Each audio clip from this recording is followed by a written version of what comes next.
Welcome to the Mailright Real Estate Show, episode 123. Today, coming to us live from Wexford, Ireland, we've got Samantha Cayley, the tweeting goddess. Well, Samantha, I almost got everything pronounced right, but welcome from Ireland to Reno, Nevada. Thank you very much. I'm delighted to be here. And we have Jonathan Dinwood, of course, from WP Tonic and the Mailright SaaS product for realtors. And me from The Wizard. I just do all sorts. I have 4 podcasts, but I also have a school I'm developing right now. It's going to be up to 2 Half Success. And anybody who tonight comes on and signs on with this domain, they're going to be offered a free membership for the beta testing. And that'll for the first course, and that'll follow. So that's why I'm so busy today. And my wife stopped me for like 45 minutes and asked me to work on her website. So well, there we go, Bill. Right, Samantha, it's great to have you on. So what we would like to discuss is social media in general related to how agents and brokers might be able to use it more effectively, and especially Twitter, because you are the Twittering goddess. So,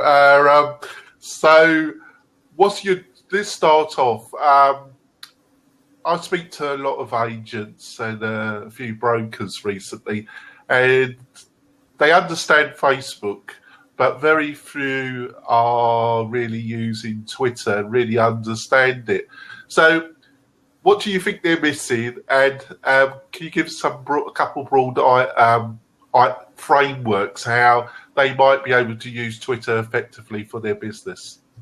Absolutely. And you're right. A lot of people are afraid of Twitter. They seem to get a bit confused by it. When Twitter really... When I started using it, all I started doing was talking to people. I started talking to people and engaging with them. And really, that's all Twitter is about. It's about engaging and building a network of people around you. So if you were starting out on Twitter and you were in real estate and you wanted to build a community around you, you need to find people who are in some way associated with what you do, or are other business owners, or are other people involved in housing in some way, or in hotels, or in some kind of building, architects, whatever, because they would have a slight interest in what you're doing, but also they would know other people in that kind of business. So really, I would surround myself with people who are like-minded and get what you're doing and get your passion. And then that happens just by you putting into the search box. You could put in the search box, you could put in real estate, you could put in keywords into the search box on Twitter, and you'll start finding these people. And then all of a sudden you'll start finding articles. And when you start finding articles, you'll say, hang on a second, I should be writing articles like this. So really it's to show you that you are the expert in what you do. So the best way to do that is to start writing blogs or articles on your website, tweeting them out. People, if they like them, they'll engage with you. They'll retweet them out again. They'll say, oh, yeah, I really like that. Or, oh, yeah, that's an interesting point. And there you go. You started your conversation up.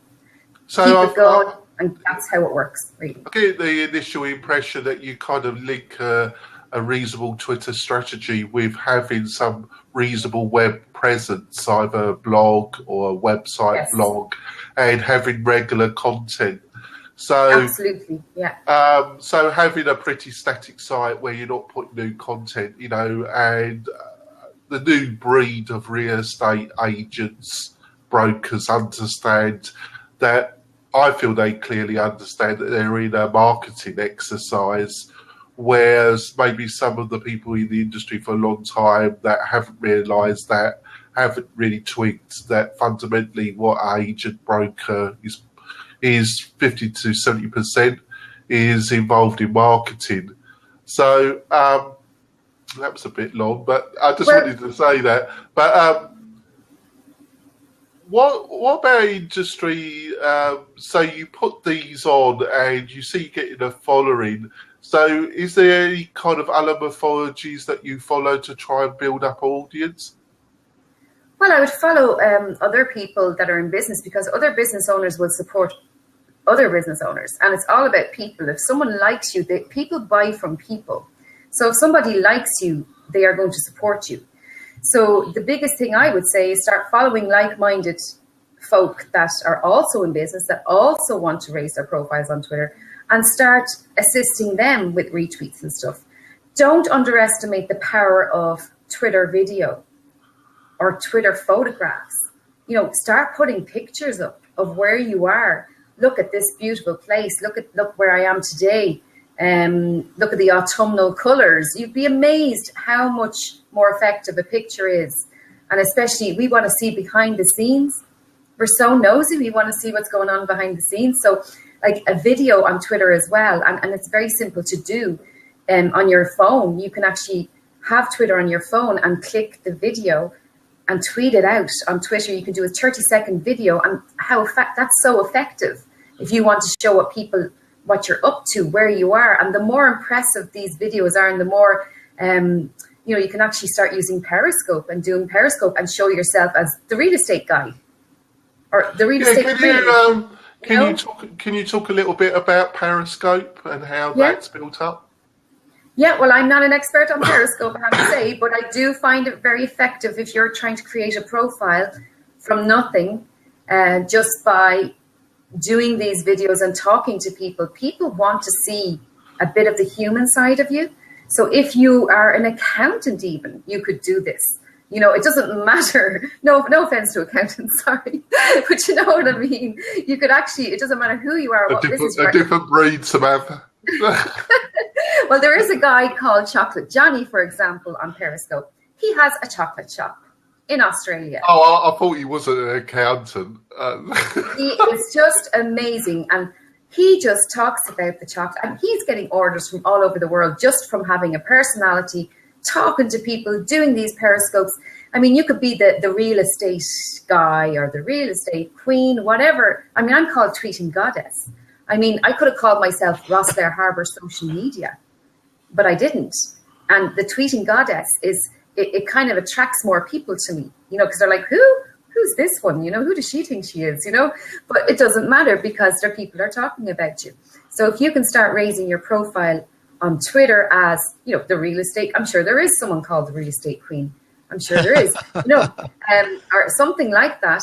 You know, you just build that reputation because the first person that's going to be in their heads when they have a house to sell or if they've something to sell or rent or whatever, they're going to go to you. They're going to ask your advice. Yeah, I think that's great advice. But how do you deal with, the real estate industry is in some ways a very conservative industry. You know, they're dealing with a high, it's the biggest purchase in most people's lives. Yes. And some of the property in my own area is extremely high value. So we're talking substantial purchases here. So, so there seems to be a stress between them wanting, rightly to come across as professional and being the queen agent or agent queen, whatever you just said. So do you regularly have that conversation, and how do you deal with that understandable reluctance maybe to go down the road you just described? I understand totally, because even I had a solicitor, lawyers, a Twitter account, and they were like, how are you going to make us sexy? Like, and I was like, well, that's easy. That's so easy, because all you have to do is start writing about what it is you're an expert in. So it could be a story about, like, for example, a story about the renovations, what happened, the story, and the things that went wrong and the funny things that happened. It could be something as simple as that. It's still going to be interesting for people, and it's still going to show that you know what you're talking about. You've been there. You know how you solved the problem, how the problem was solved. So you bring the story, crisis, struggle, resolution to the story. It's going to still make you look good. It's going to be more interesting because there's the human side to the story. And then also, like with solicitors, for example, their target market was small businesses and charities. And I said, well, why don't you just create a hashtag on Twitter, which is a chat that people can join in every week at the same time. So we created, they were based in Belfast, so we created a hashtag called Belfast Hour. Good idea. And that's one of the top trending hashtags in Ireland and in the UK as well, because it's Northern Ireland, right? But the thing was, all these people were coming here at the same time, all the people in their target market. So what you would do, like, who would your target market be in the real estate? It would be these key people, or whatever kind of price range you want to get into. You could create an hour talking about another aspect of real estate. It doesn't have to be real estate hour. It could be if you wanted, but I'd make it a bit more quirkier. Can you give me an example of the target market there, Jonathan, that I could kind of come up with a name? Yeah, this would be good. My wife works in this industry, and we're actually in California and her here. We've both been brokers 25 years. So, for example, our target market is a little higher than actually Californian places. We have a lot of homes over 500 to 1 million. And up around the lake, it's 1 million to 2 or 3 million, which is a lot of money in the United States. My wife has $1 million open house this weekend. So the target market varies. That conservative concept, most agents are conservative in their approach. The agency that my wife works with here, we have our own agency in California, but here in Nevada, we're at Chase, which is kind of neat. They all wear the black turtlenecks in black, and they sort of came out of the Steve Jobs look, the broker. So they do have a little bit of new era, I would say. What do we call it? New wave look. And a lot of people like them. And another thing, too, is we have a lot of retirees from Silicon Valley and somewhat LA rich areas come up around the lake. Perfect. So we have a lot of, those type of people are really special. So they're unique, but they get it, I think, on the social media, and they always check references, or they have kids or family checking references. So this is it. Exactly. You just said it there, right? The kids, it's like, and their kids they want to look out for something for mom and dad as well. But also because they're retired from whatever industries they're retired from. The over 50s, by the way, is the highest growing demographic on Twitter at the moment. Wow. I didn't know that. I didn't know that. Have you got any insight why that might be? Actually, that's fascinating. I do. We all bought our mums iPads for Christmas. And then also a lot of people have emigrated and they want to Skype with the grandchildren. Mm-hmm. And they have to learn how to use Facebook to keep in touch with the grandchild who's a teenager, and keep an eye out for Mammy. My daughter's gone. Once I went on Facebook, she was gone. I've got girls who are 13 and 15 gymnasts. Yes. But they will not, I don't think, they're barely on Facebook, but they have Snapchat and all sorts of things that I didn't know about. Yep. Well, you see, what I was saying earlier is what I got sidetracked there a little bit. Sorry. Yeah. When I was saying about the hashtag, you could create a senior hashtag, like not a senior, but seniorpreneurs hashtag or something. That's a good idea. That. You could target. There are a lot of seniors and retired people starting their own little businesses as well, or staying in touch at least. So even these people that have retired from Silicon Valley, they're still going to be interested in what's going on in the world. So if you start tweeting out stuff, great news for Silicon Valley investor, blah, blah, blah. Great idea. If you're putting out stuff like that, they're going to be interested in that. So they're going to say, God, this one actually knows her stuff and she knows a lot about what I'm interested in. So if they're financially secure, the daughter and son are also going to be keeping an eye out on things. But if you want to attract just that over 55s, you could create, the grey note? What do they call it? The Silver Surfer Hour. Hey, would this be too generic for my wife, KarenConrad.com? I put up her website too. That's her blog site. Would KC Reno and KC Tahoe be too generic? Let me see. Okay. Is this the Karen Conrad? Is it? That's her website. That's her blog site. Yeah, she is 3/4 Irish. Family is 100%. Really? Yeah, her dad's 100% Irish. Mom's 50. They're from Boston. Ah, yes, yeah. First generation. There's the Irish-looking lady there. She definitely got red hair. So that's the black that they wear. Very good. Now, if I click that tweet out, tweet that out.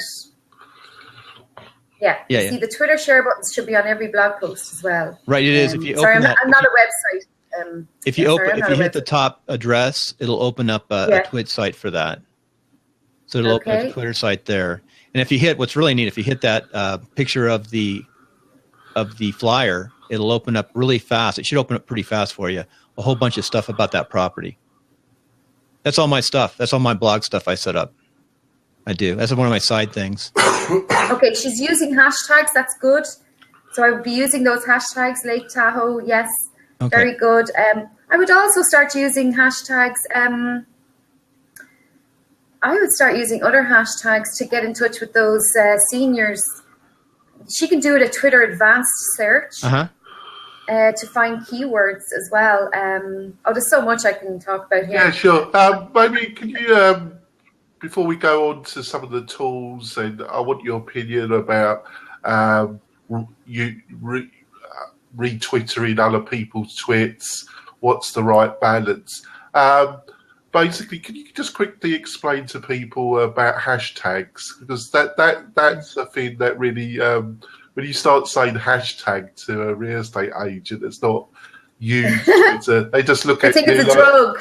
they look at you like got two heads or something. So, can you give a quick what is a hashtag and why are they so important in the world of Twitter? Hashtag is if you want to fine tune your audience. So let's say today let's say I wanted to fine tune. If I just wanted to find people who are talking about Ireland, if I put hashtag Ireland into a tweet or hashtag Irish, if you click on that, you will find every single person who has mentioned the word Irish or mentioned the word Ireland. Now, you can also go into the search box on Twitter and just put in a hashtag, like there's Irish Biz Party is a hashtag tweet chat that I created. There's also, you can create hashtags. Hashtags, like, if you think of it as you're going into a different room. So you're on Twitter and you go into this separate room, which is only going to be talking about real estate. So hashtag real estate, if you click on that, that could be a tweet chat, or it can be just a hashtag that people use. So travel. Let's see if I've got the concept for our viewers, our real estate agents and brokers. Basically, Twitter's a constant stream. You use the hashtags to kind of divide that stream into subject areas that you might be interested in. Is that about right, Samantha? Exactly, yeah. So you're fine-tuning your search as well. You're fine-tuning your tweets so that they only hit certain audiences. But, your own followers will see your tweet anyway. But other people that are outside of your followers are more likely to find you if you use certain hashtags. A very busy hashtag, by the way, is travel. Yes. So maybe ask Karen to try that one maybe someday. Just see what happens. Travel, Is there any kind of tools or is it inbuilt in Twitter that shows you the most popular hashtags? Oh, there's loads. You can use hashtagify me. See, I don't really use Twitter tools because that's my unique selling point. I am there and I'm live and I'm there. So that people talk to me, I'm there. But I do know that hashtagify me is another one. You can actually search for popular hashtags. There's Twubs, TWBS.com. There is, you can find what hashtags are popular, but really, just ask me. That's the best way. Travel is great. I'll get all my agents to Twitter you, Samantha. What hashtag should I be using? So, a couple of tools that I initially used to build up. I was pretty methodical. I used to do this every day. I've backed off there, and I'm trying to encourage myself to actually engage a lot more with my Twitter following, which I haven't done really, but I plan to do that in the next coming months. Is I use Tweepy and I use friend or follow to see who's following me and who isn't. But if I look at your face, Samantha, you're not really into those either, are you? No, I'm not, and I'll be honest. And the reason why I'm so successful is because I don't concentrate on all these little tools. I just concentrate on being there and engaging with my audience and talking. Wow, I've been trying to. For some people, I've been trying to figure it out, and I have like 5 or 6 Twitter sites just playing with them to see what they do. And I have one with a lot of people on it, but like. I've used those tools and the quality of the people on it aren't very good, of course. And then the more pinned down ones seem to have better folks. So how many followers, what should a real estate agent have for the number of followers I don't think you. I'm just. What do you think on that? If it's a small following, they have some social credibility, or what point do they need like 100, 200? And I've got thousands on some of my sites, of course. Okay. Do you mean on Twitter? On Twitter, like, yeah. If an agent has like no followers on Twitter, then they don't have much social credibility. No, it doesn't look good. But are your target audience on Twitter? So are your target audience on Twitter? Yes, they are. The age demographic on Twitter are aged 35 to 55, and the highest growing demographic are the over 55s. Wow. Now, this also is because now let's be honest, there is an element of loneliness when you do retire, and a lot of people do go online to meet other people and to network and stuff. So that could be another reason why the over 55s is quite is growing so much. But if I saw let's say I see 2 real estate agents and I see one has 20,000 followers and one has 500. I'm just going to go and see what the one with the 20,000 is doing. That's making a difference. Now, I would also check to see are the followers real. Yeah. Because there are people that buy followers, which is just a complete waste of time. They should be executed. They should be executed, Samantha, shouldn't they? Oh, there's a question here, actually. Is this Karen? Oh, that's Karen. Yeah, that's another Karen. She was on Timelines. I have an interview show. And she was on Timelines as a real estate. She's from Kansas City. Go ahead. What's Karen saying? She's very she's very socially media tuned, and she does well. She does her whole business via social media. And actually, I like what she's saying here. So, Karen, you're very welcome. What do you think of creating your own branding hashtag to make sure people who see your tweets know you sell homes? I heard someone talking who includes home sale. Yeah, that's fine, but make it a bit more. I was thinking of using Karen sells. What's it say? Sorry, something homes. Karen St. sells. Louis homes. Yeah. That's well, STR looks a bit like ST something else. Okay, so I would stay away from that because you'll get the smart people on Twitter trying to. Well, for example, I have Twitter Magic. That's my hashtag. Well, it's not my hashtag. You can't. That's the point I was going to ask. I like it. Twitter Magic. Yeah. That's. So if I see. Yeah. Can I just say? That's the other point I want to make. You might be wrong here, so you confirm it. Is that a hashtag? You have no ownership of that hashtag, do you? You can register. You can register a tweet chat on twubs.com. I'll just put it's TW. If someone could put it, it's TWBS twubs.com. You can register a hashtag, but no one really owns a hashtag. Other people use Twitter Magic. That has no legal. What you just said has no legal. No. But I'm sure there has been and there will be. There's been a lot of argy-bargy about, and it's a bit like names, isn't it? Twitter names. Yeah. I've had people copy mine. Look, it's yourself. There's people out there. I'm just thinking of Karen here, though.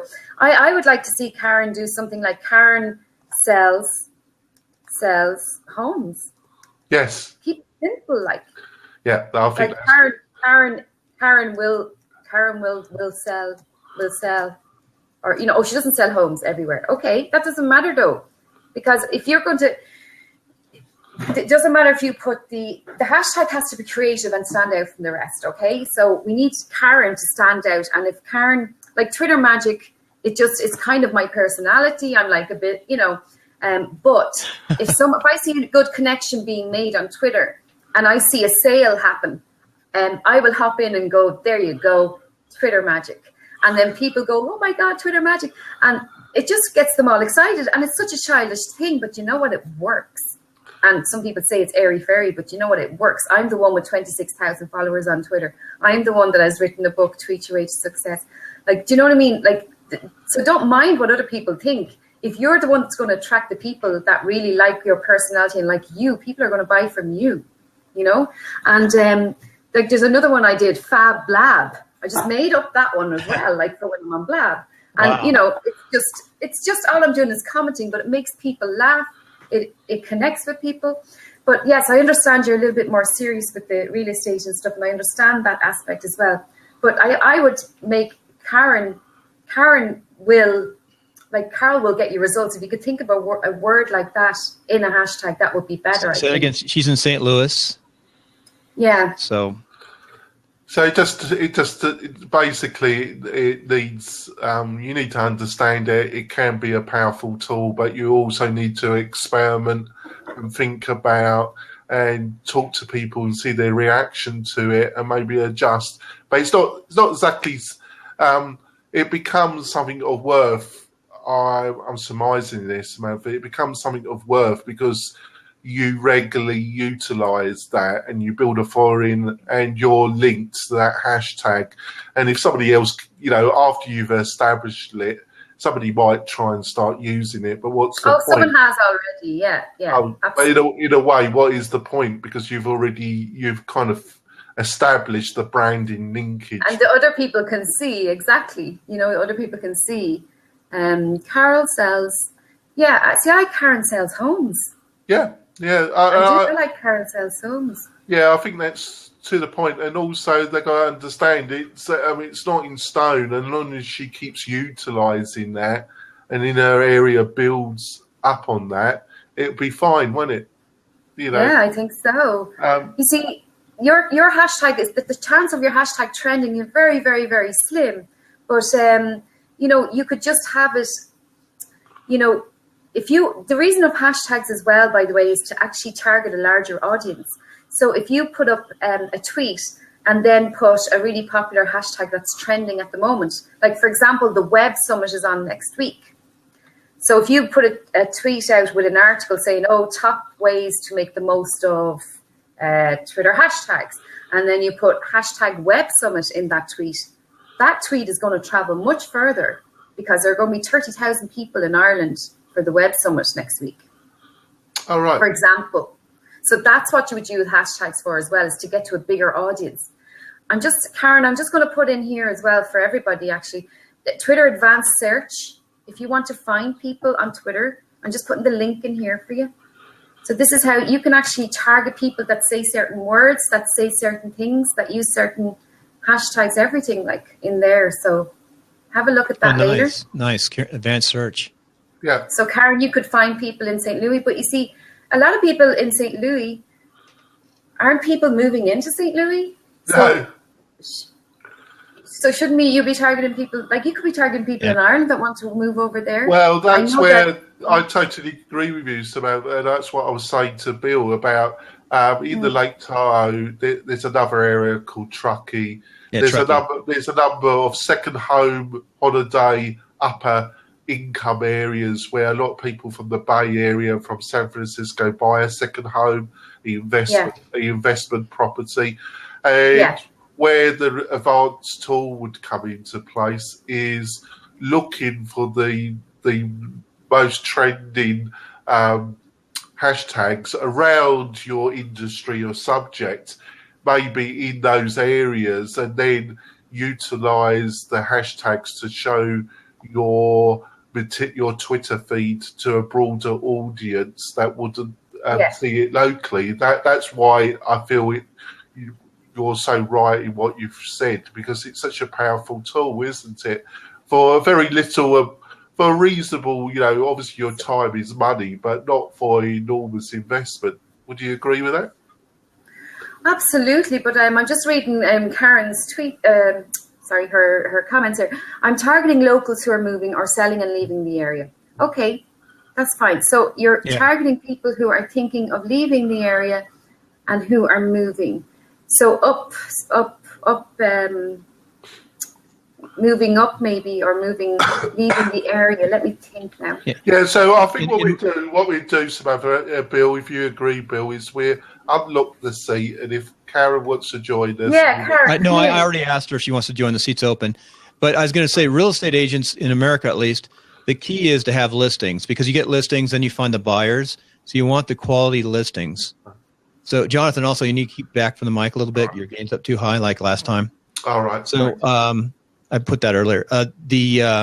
So what you want is listings. So you want to try to target the people that own homes in a geographical area, ideally. So you have what we call personal farms, the people you know, and you also have geographical farms, like a city, town, community, things of that nature. Okay. Yeah. Okay. So let's say you were agent in Reno, in the Lake Tahoe, and you were trying to attract an audience in the Bay Area and San Francisco, Samantha. So can you just give a quick landscape if you were that agent in Lake Tahoe and you were trying to get people from Lake Tahoe, from the Bay Area, from San Francisco? How would you utilize Twitter to do that? How I would do it would be lots of pictures and lots of video, because you have to connect with the emotion of the person as well. Why would they go there? Maybe they need a bit of peace and quiet and calm in their life. They're ready to retire. They're ready. You have to think about the customer. So if you're putting up a nice quiet picture of the sunset, imagine coming and seeing this every day. Oh, good idea. Nice, simple. You know, yeah. And we have gorgeous sunsets here. They're amazing. Yeah. Or, you know, the sound of the crickets. I don't know if you have crickets. So I don't have crickets here in Ireland. But a lot of crickets here. You could do a little video and say, imagine sitting here with your cup of tea and, like, you know, with your partner and have a swinging chair or something. You know, there's so many things that this is the vision of people. Don't forget, my vision when I retire is sitting on that what do you call it, veranda, looking at the sunset, listening to the crickets, you know? So maybe write out who your target audience is. That's the first thing you need to do. Have a broad strategy about what I call the tonnage of engagement. So everything you send out has a kind of rough, a lot of images, mix it up with some video that you do yourself of maybe properties that you're going to sell for people, other things around property that might be of interest. Get those. Also, create a picture in their heads first, you know, like you could actually write a blog post and say, I remember, you know, like make up a story, or no, not make up a story, but a real story that's even better. I know my dad, all he wanted to do was sit in the garden, watch the birds, drink his tea and smoke his pipe. That's all he wanted, was peace and quiet, no hassle. No hassle, no stress, just to sit and read. So if you can think of the potential customer, what do they want? What are they looking for? They want a nice, quiet place, a safe place where maybe the grandchildren can visit. So when you're in the kitchen, you have a photograph of the kitchen up there, I think Karen, or someone did, sorry, that I was looking at there.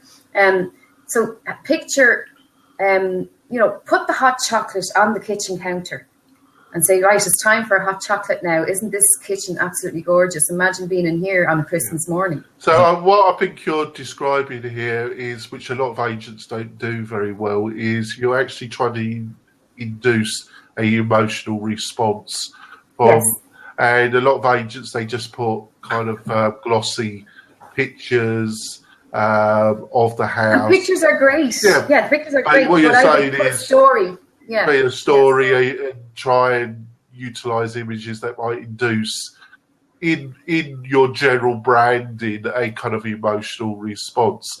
So I just want to finish off with a couple of quick things. So you know, depending on how many people you're following and how many people you are following, you know, Twitter's a continuous stream.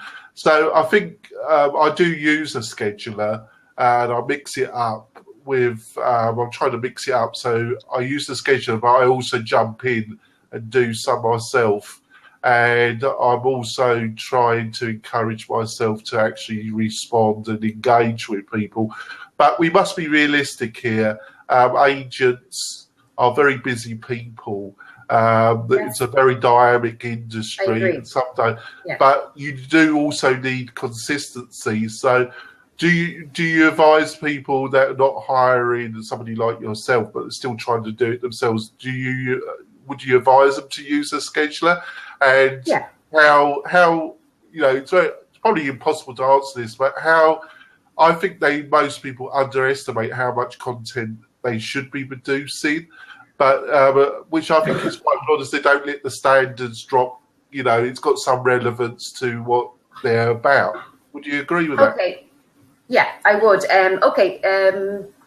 A blog post every 2 weeks, and that could be simple as the top 5 locations that people are flocking to now, the top 5 safest areas in blah, blah, blah. You know, it could be how to ensure you find the right real estate person. You know, like, you know, lists are great. People love lists, okay? And then what you could do is tweet-wise, that's for your website, sorry, but tweet-wise, I would always do at least one tweet a day at the very least, okay? At the least. At the least, at the very least, bare minimum, isn't it? Yeah, bare minimum, yeah. So the very, very least. But I for my clients, I do 10 tweets a day. Yeah. And I also do engagement, interaction, retweets, all that kind of stuff, getting involved in conversations. But the main thing is, if you can only do a certain amount of tweets per day, B2B, the busiest time is between 1 to 3 p.m., so lunchtime. So if you can only do a tweet at that time, or if you can only do a tweet between 9 and 11 p.m., that's when I started out on Twitter. The kids have gone to bed. People are either lonely or they're starting to do a bit of work to catch up on because they're spending time with the kids. So think between 9 and 11 p.m. Now, your target market will have more time on their hands, but they're still watching primetime TV between 9 and 11 p.m. And a lot of people on Twitter comment on programs that are on the TV. So I would recommend you, if you can only go on at certain times, the evening 9 to 11 p.m. is the busiest time on Twitter. Right, Samantha, I think we've covered some, I think we've covered hashtags. We've talked about some general strategy about the content that could be appropriate. You've given some ideas to some of, I think it's been a great show. So how do people contact you, Samantha, if they want more goddess information about Twitter? Tweetinggoddess.com is my website, and I'm on Twitter at tweetinggoddess. She really is, folks. She responds to her Twitters a lot more than I do. She really is on Twitter. So, the Wizard, got any final questions, Wizard? No, I'm sorry about the start today. We had a unique setup. We do a lot of shows, and this is one that's sort of developing, the real estate show. Jonathan does. What Jonathan does, he's developing SaaS products, software as a service for real estate agents. He's got MailRight, which has his reputation management is what he's working on right now. You really didn't talk about reputation management in Twitter. Is there any relationship there? Yeah, that's a good question. Yeah, Do you want me to say something on that? Yeah, go on. Yeah. Well, the first thing to do is acknowledge the tweet. So if someone says something, acknowledge it straight away and take it offline to direct message. And then you say, look, can you give us your contact details? We will be in touch with you. And then do ring them or do email them or whatever. But the first thing to do is to acknowledge them. If you ignore them, they'll get louder and louder and louder. Yes, yeah. Will. Yeah, so acknowledge them, get back, acknowledge them, say thank you, and then take them offline to a DM, direct tweet. Correct. Just say, I'm sorry to hear you feel that way. Can we direct message you and get more details about what happened? Because your people watching you will say, oh, well, at least they got back to them. And at least they're doing something about it. Yeah, I think that's great advice. I it won't, you not in every circumstance, but I think, we all make mistakes and we all, but it's the way you handle problems and mistakes is the way you're going to be judged. How you react. Is the way you're going to be judged, isn't it? The best 3 words I can give you.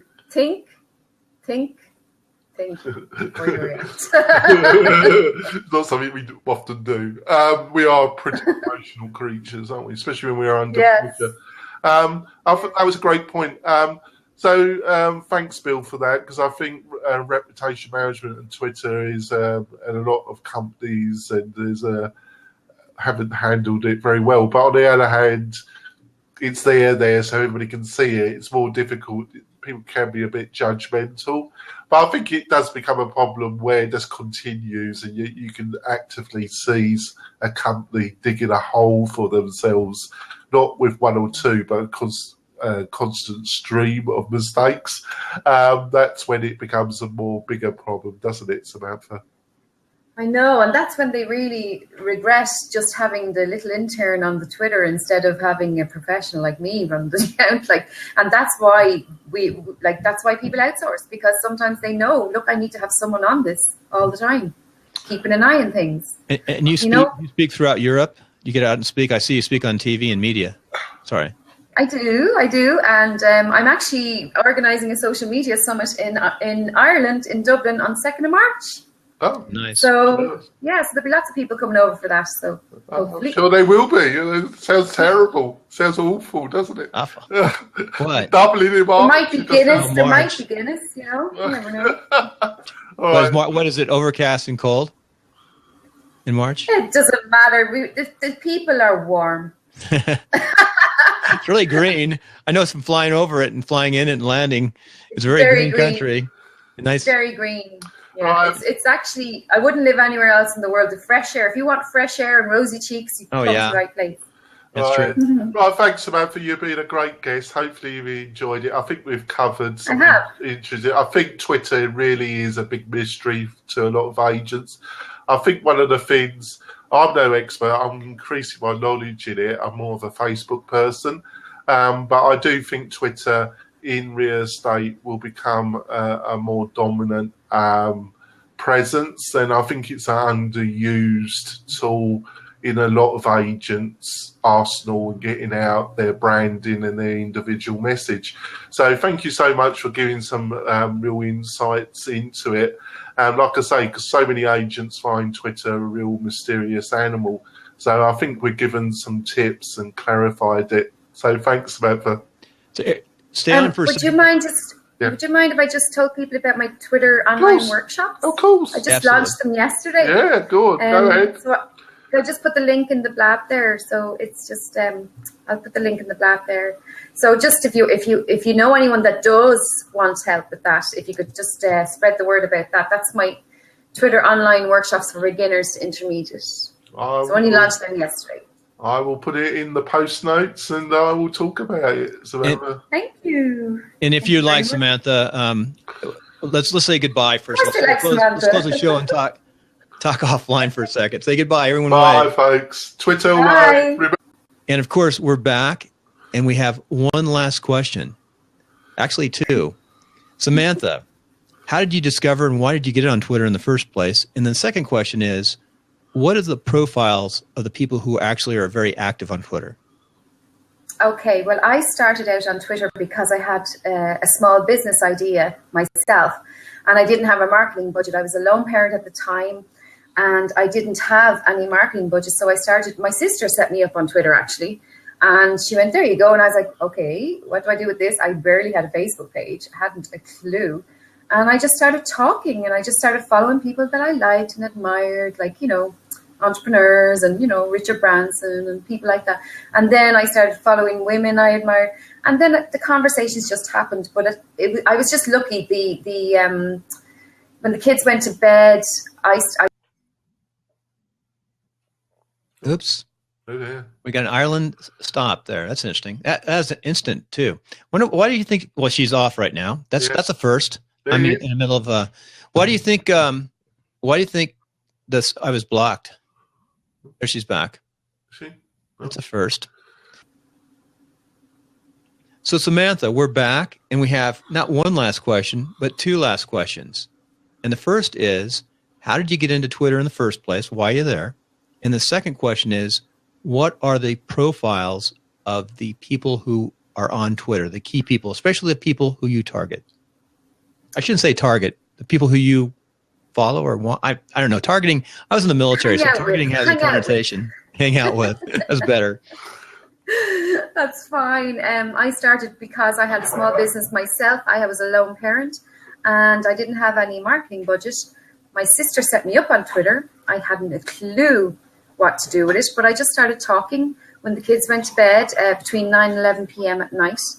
I actually, to be honest, I was a little bit lonely, so I started just chatting to people. It was kind of my social life. So that's how I started on it, and then I just got really good on it. And then people started asking me, how did you do that? How did you get these followers? And how are you using it so well? And all I was doing was talking to people. I didn't realize I was building relationships. So then, as regards to people on Twitter, I learned very fast that the people that are on Twitter, the demographic, like it's professional, urban, more educated as well than, for example, Facebook. I also find that a lot of them have been through stuff, and they talk a lot about, they're more compassionate, I find, so the emotion, if you can talk and hit the emotions of the people on Twitter, they're more likely to respond, and they're much more likely to retweet or share your stuff than people on other platforms, I find. Oh, very good. That's a good way to finish up for that one last question. Hey, Jonathan, we're back for just a quick wrap up between you and I. Hey, this is why I love this Blab platform. I got to do a commercial first.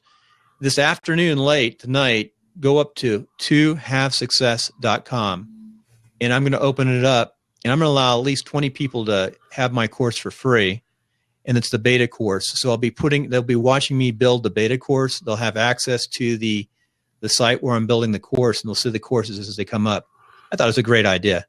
And then it goes on sale. Actually, it's going to be eventually $79 an element. But it's all going to be about netcasting. And one of the elements of netcasting is taking a blab and turning it into a podcast and a YouTube. So I think it's a good deal, especially for free for those people that come up. I want to find out people, but they got to give back. They got to say, hey, where could we fix it? Where could we improve it? So tonight, but tomorrow morning, I'm going to cut that off. It'll be to have success. So I have to work my tail off in between interviews today to get that page up. It'll just be a basic page. What I'm doing is I'm testing out how you sign on, and then you'll sort of see me dropping in the courses as I'm building those and modifying them with a PDF. So I think it'd be great ideas. I just thought about that. I thought about it last night while I woke up and said, man, this is a great way to develop a course, is have freebies initially. Yeah, sure. So anyway, that's my ad for this show. You got an ad you want to put in at the end here? No, I just want to talk about what we discussed. And WP Tonic, the SaaS product for real estate agents? Not WP. No, you're getting all confused, Bill. WP Tonic. We're talking about Bill right here. Every real estate agent should go to WP Tonic, though, because they don't want to know about WordPress, really. So let's just talk about what Samantha said and give a general finishing comments. And I'd like your feedback as well. So I think that, the advanced search, the conversation about the power of hashtags, I think most agents aren't aware of how effective hashtags can be used as a search mechanism to find the type of clients that they want to join on Twitter. And, that's a side that's not really talked about. And I think a lot of agents and brokers are not aware of that.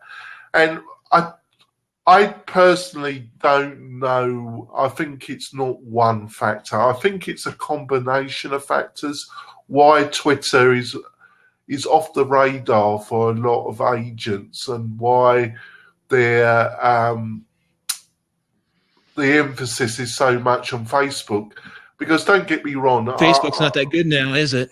No, I disagree. I think Facebook is fantastic, but I think Facebook and Twitter, you're covering. They are they're called social media, and I understand why. But actually, I think they're two very different animals, and they have two very different cultures. But they still are